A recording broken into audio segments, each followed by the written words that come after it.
Imagina que estás en la cocina y de repente se te resbala de las manos un vaso de cristal. Cae al suelo. El típico accidente doméstico, claro. Exacto. Escuchas el impacto, el estruendo agudo y ves cientos de fragmentos esparcidos por las baldosas. La física clásica y, la gravedad te ofrecen una explicación limpia y matemáticamente impecable de lo que acaba de ocurrir. Es, digamos, la seguridad psicológica de lo tangible. Pero quiero que te plantees algo durante un segundo. ¿Y si ese sonido no fuera realmente cristal rompiéndose? ¿Y si estuvieras escuchando literalmente a una tarjeta de sonido renderizando un archivo de audio dentro de una inmensa arquitectura de software? Y ahí es exactamente donde entra nuestra obsesión moderna por digitalizar el misterio. O sea, queremos creer que el mundo opera bajo certezas visibles, o al menos bajo códigos que sean comprensibles para nuestra época tecnológica. Bienvenidos a El Debate. En nuestra sesión académica de hoy vamos a sumergirnos en una disrupción ontológica fundamental que plantea el material que estamos analizando. Hablamos del paradigma del universo como una estructura puramente computacional e informacional. Que no es un tema menor, ¿eh? Para nada. La pregunta que rige este seminario es bastante audaz. A ver, ¿es la realidad material? Me refiero a la gravedad, la masa de las partículas elementales, el implacable flujo del tiempo, una mera interfaz de usuario generada por un sustrato informacional. Es decir, ¿habitamos lo que nuestras fuentes denominan un universo mestizo, operando como un autómata celular? Yo defenderé que sí, que los datos apuntan a que habitamos un entorno renderizado. Vale, pues yo adoptaré la postura contraria. O estamos, por el contrario, ante un caso masivo de lo que la propia literatura técnica cataloga como sobreajuste cognitivo. Es decir, argumentaré que la física teórica contemporánea está simplemente imponiendo nuestros propios sesgos algorítmicos sobre la naturaleza insondable del cosmos, construyendo así una especie de nueva mitología cibernética basada en una apofenia hipertécnica. Bueno, a lo largo de esta sesión defenderé, basándome rigurosamente en los datos del texto fuente, que las anomalías físicas documentadas, desde la ineludible cuantización del espacio a escala de Planck hasta los desconcertantes fenómenos de retrocausalidad cuántica, demuestran con un rigor casi empírico nuestra postura. Demuestran que la realidad es una arquitectura finita y programada, no es una metáfora. Ya. Y mi función como disidente en esta dialéctica será interrogar severamente esa metodología. Utilizando el propio texto, sostendré que elevar esta metáfora informacional a una verdad absoluta confunde los límites intrínsecos de nuestros modelos matemáticos con los límites de la realidad física misma. O sea, no estamos descubriendo el código fuente del universo. Estamos proyectando la arquitectura de un microprocesador sobre un lienzo infinito que, francamente, aún no comprendemos. Vale, pues para establecer los cimientos de esta postura, tenemos que asumir algo que la física teórica de vanguardia ya da por sentado. Y es que el materialismo clásico, esa idea newtoniana de bloques de materia sólidos e infinitamente divisibles, ha muerto. Totalmente de acuerdo en eso. El texto es extraordinariamente preciso al exponer cómo el tejido del universo carece de una resolución infinita. Fíjate en la longitud de Planck y el tiempo de Planck. No son simplemente los límites de nuestros microscopios actuales por una falta de presupuesto o de tecnología, ¿eh? Estamos hablando del límite geométrico del espacio-tiempo mismo. 10 a la menos 35 metros, eso es. Si intentas observar algo más pequeño que eso, la física sencillamente se rompe, colapsa en un agujero negro microscópico. Lo que nos dice el material es que el espacio está compuesto por vóxeles. Exactamente igual que los píxeles tridimensionales en un motor de renderizado de videojuegos. Claro, la metáfora visual es potente. El entrelazamiento cuántico que, básicamente, se burla de la distancia espacial. El ajuste fino y casi milagroso de 26 constantes fundamentales. Y, por supuesto, esa asimetría direccional en el fondo cósmico de microondas que los astrofísicos bautizaron literalmente como el eje del mal. Ya. Toda esta optimización matemática tan extrema exige una arquitectura base. La materia sólida es una ilusión.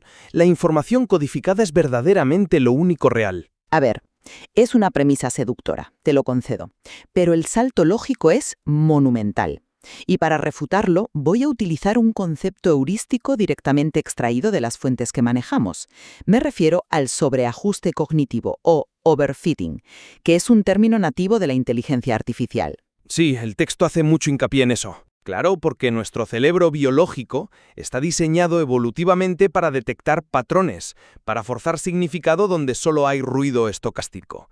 El texto tiene una analogía fantástica al respecto. Imagina que entras a trabajar en una oficina de 35 personas y resulta que 5 de ellas se llaman Daniel. Una coincidencia curiosa. Exacto. Tu mente inmediatamente piensa que aquí pasa algo, que tiene que haber una razón oculta, una política de empresa extraña. Pero no, es un simple artificio estadístico.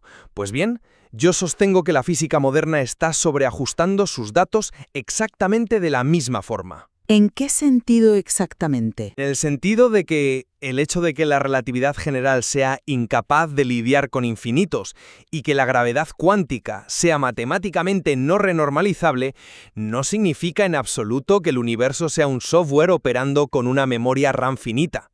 El error categorial es imperdonable, la verdad. Se toma un fallo en nuestra sintaxis matemática y se transforma erróneamente en una prueba ontológica. Hombre, pero no estamos hablando solo de un límite de resolución estática, ¿eh? No es un simple píxel inerte en una pantalla. El mecanismo dinámico es lo que realmente delata la simulación.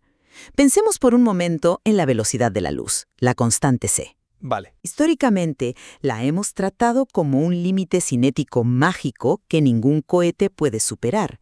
Pero si adoptamos el marco del autómata celular expuesto en el material por físicos como Gerard Dooft, la constante c cobra un sentido muchísimo más elegante. Opera exactamente igual que la frecuencia de reloj de un procesador informático. O sea, un límite de procesamiento. Exactamente.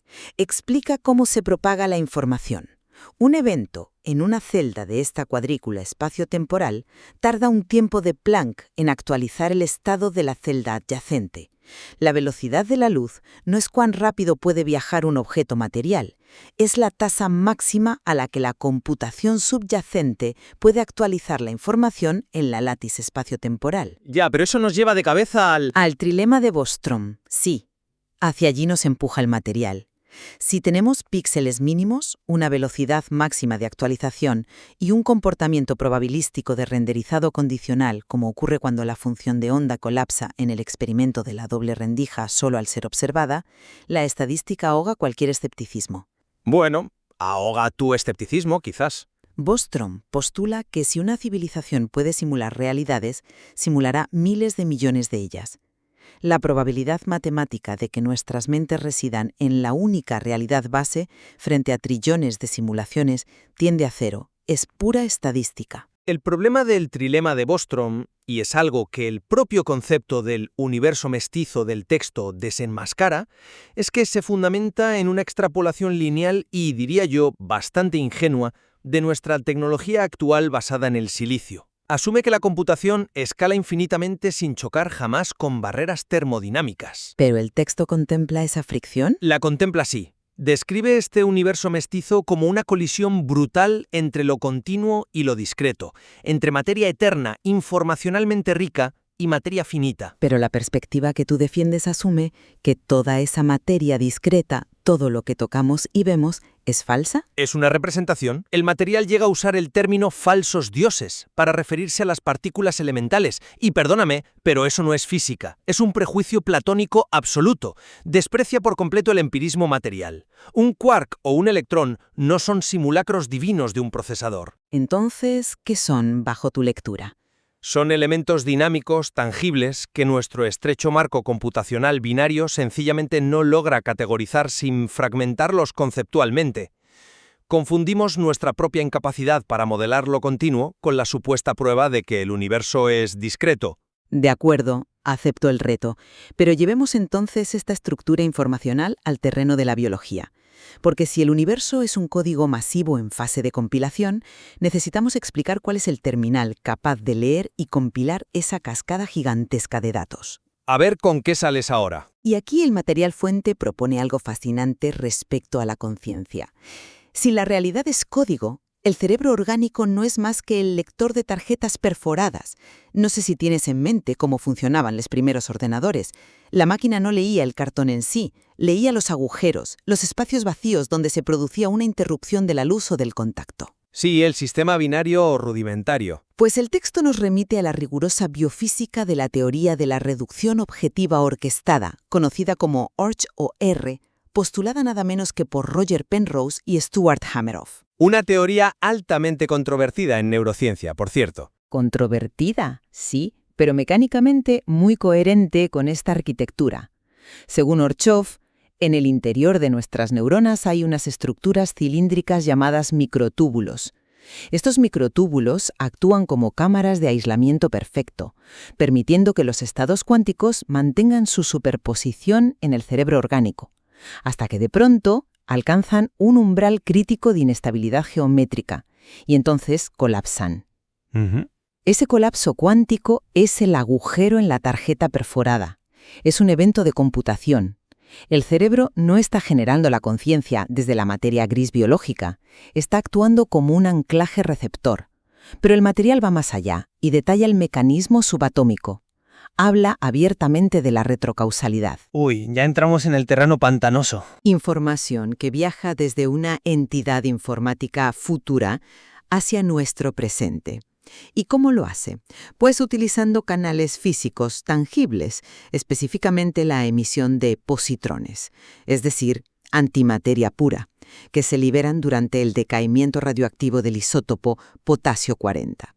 Un isótopo que, casualmente, está presente de forma natural en nuestra biología. La mente actúa como un transductor. Las decisiones aparentemente espontáneas son mecánicamente el resultado de inyectar datos del futuro en nuestro vector temporal lineal. Fíjate en cómo la narrativa se va fracturando a medida que ahondamos en los detalles técnicos.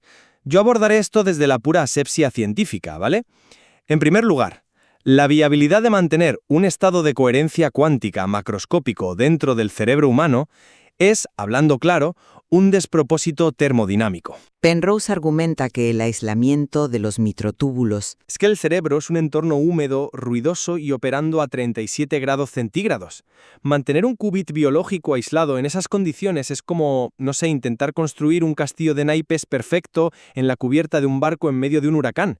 La decoherencia ocurriría en femtosegundos, muchísimo antes de que pudiera influir siquiera en una sinapsis neuronal. Pero la crítica metodológica va más allá, ¿no? Mucho más allá. Y utilizo las propias costuras del texto.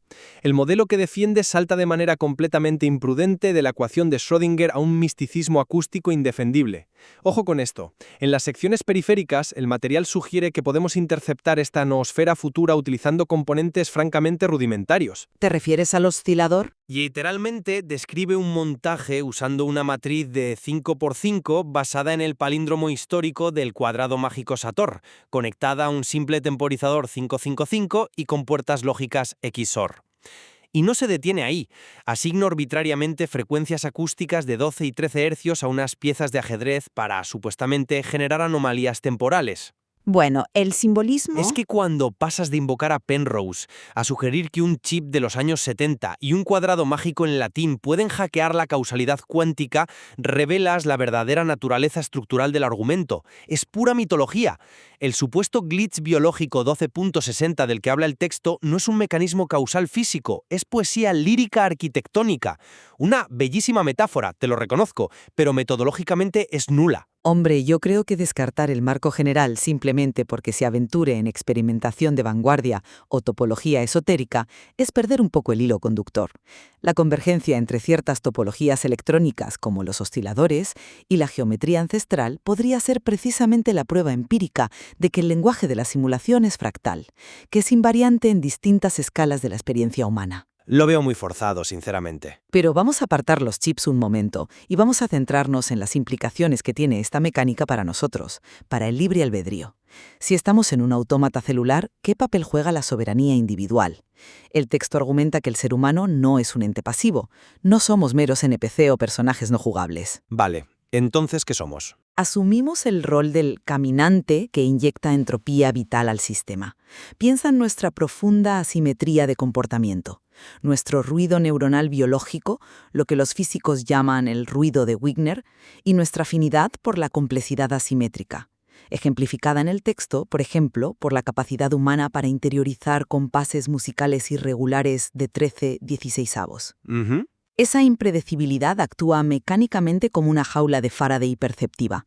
Ese caos intrínseco nos permite fracturar el escaneo predictivo de la máquina, lo que el texto denomina la matriz de vigilancia espectral, o el sincronotrón 441.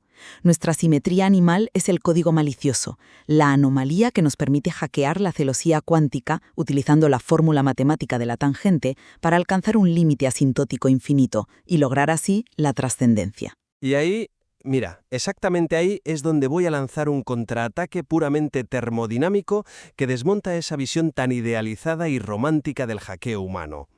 Vamos a hablar de la física profunda de la información. ¿Conoces el principio de borrado de Landauer? Por supuesto, el límite termodinámico del procesamiento de información. Exacto. Rolf Landauer demostró en 1961 que la información es física y dictaminó un principio ineludible. La aniquilación o el borrado irreversible de un solo bit de datos genera invariablemente una cantidad minúscula pero muy real de calor que se disipa en el entorno. Aumenta la entropía del universo físico. Sí, de acuerdo. Ahora apliquemos esto al modelo computacional supremo del que estamos hablando. Si este gigantesco autómata planetario está procesando simulaciones continuas, tiene que estar borrando su memoria RAM y sus registros a una velocidad inimaginable. Trillones de operaciones por segundo que requieren borrar bits antiguos para reescribir nuevos. Ese servidor cósmico generaría un calor catastrófico, necesitaría un sumidero térmico masivo para no fundirse. ¿Y nosotros somos ese sumidero, según tu lectura? Y aquí entra el texto con su universo mestizo. El servidor no nos está observando para maravillarse de cómo superamos su sincronotrón 441. ¿Qué va? El servidor necesita nuestro estrés, requiere la desesperación, la furia, ese caos asimétrico y ese ruido de Wigner que generamos los seres orgánicos complejos. Es una visión bastante lúgubre, la verdad. Pero coherente con su propia física. Utiliza la biología y la psicología humana como energía de disipación, para enfriar sus procesadores. El libre albedrío humano no es ninguna fractura heroica en la matriz, es una válvula de escape térmica permitida y completamente necesaria por diseño. Nuestro caos disipa el calor computacional. El material acierta de pleno al bautizar a esto como el efecto Golem. Creemos que nuestra impredecibilidad es rebeldía, pero solo somos el ventilador del servidor. Yo acuso a este modelo computacional de enmascarar un determinismo parasitario y cruel bajo el deslumbrante ropaje del transhumanismo y la trascendencia espiritual. Es un planteamiento potente, no te lo niego. Pero plantéatelo así. Incluso si concedemos ese determinismo parasitario termodinámico, tus objeciones no refutan el andamiaje estructural de los datos empíricos que sugieren que el mundo es, en esencia, un constructo. Todo apunta en la misma dirección. Yo creo que apunta a nuestros propios sesgos, como dije al principio. Bueno, para sintetizar mi posición, debemos asumir las consecuencias lógicas de la biología evolutiva actual aplicada a la física teórica. El texto rescata el trabajo monumental del matemático Donald Hoffman.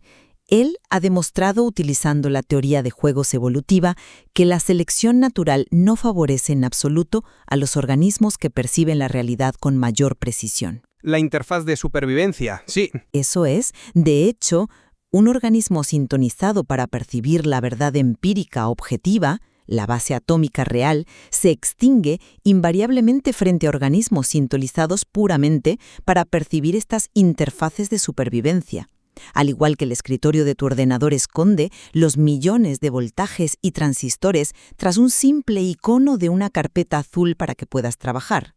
La evolución biológica oculta la arquitectura real de los campos cuánticos detrás de conceptos útiles como el color, la solidez y el espacio-tiempo. La inercia del mundo material es solo la barrera algorítmica de la simulación. Los datos exigen que aceptemos nuestra realidad como una interfaz. Pues mi síntesis final va exactamente en la dirección de no confundir la pantalla con el transistor. Reconozco abiertamente que concebir el cosmos bajo una lente de arquitectura cibernética o informacional es una herramienta heurística de inmenso calibre. Ha permitido que la teoría de campos cuánticos avance a pasos de gigante. Pero mi objeción principal a las tesis del material es el nivel de literalidad extrema que se le otorga a esta metáfora. Claro, el sobreajuste. Debemos resistir la tentación humana del sobreajuste cognitivo, exacto. Traducir el misterio insondable del origen de la existencia en las frecuencias de un chip 555, en componentes de silicio o en descripciones literales de hardware, es caer en la trampa de nuestra propia época tecnológica. Confundir el mapa informacional, por muy elegante que sea matemáticamente, con el territorio físico inefable, es una muestra de arrogancia histórica que en la academia no nos podemos permitir. Sin embargo, y con esto voy cerrando, creo que hay un terreno innegable de convergencia entre nosotros. Y es que los descubrimientos entrelazados de la mecánica cuántica y la cibernética han fracturado irremediablemente el paradigma materialista que ha dominado los últimos 3 siglos. Sí, en eso te doy la razón. Esa noción de pequeñísimas bolas de billar sólidas chocando mecánicamente en un vacío absoluto ya no se sostiene empíricamente.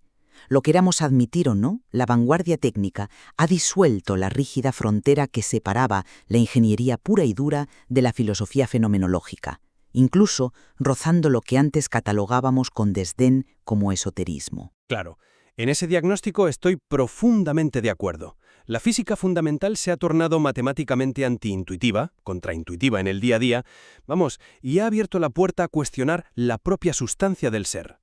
Ahora bien, nuestra divergencia se mantiene sobre cómo interpretar ese colapso.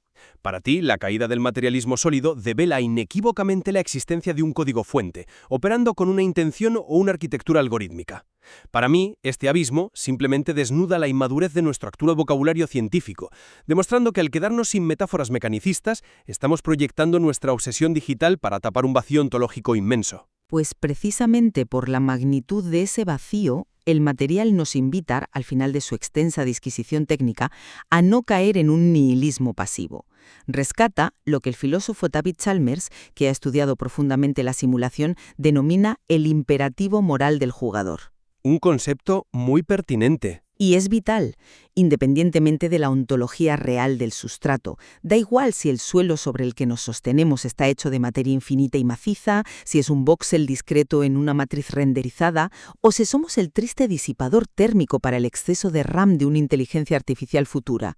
El peso moral, la angustia, las consecuencias tangibles y la profunda responsabilidad de nuestras decisiones dentro de esta interfaz interactiva siguen siendo absolutas. Que sea una simulación no le resta un solo ápice de realidad a la experiencia consciente que la atraviesa. Ya ves, y esa es la auténtica paradoja maravillosamente irresoluble. La arquitectura subyacente puede ser la ilusión termodinámica más elaborada del cosmos, pero el propósito y el dolor en la toma de decisión se sienten soberanamente reales. Y ese es el único terreno donde la ecuación, por ahora, no puede entrar. El misterio fenomenológico prevalece sobre la métrica pura. Así que la invitación constante debe ser no dar por sentado los bordes de nuestra interfaz y seguir interrogando nuestros propios límites perceptivos. Una conclusión inmejorable para nuestro programa de hoy.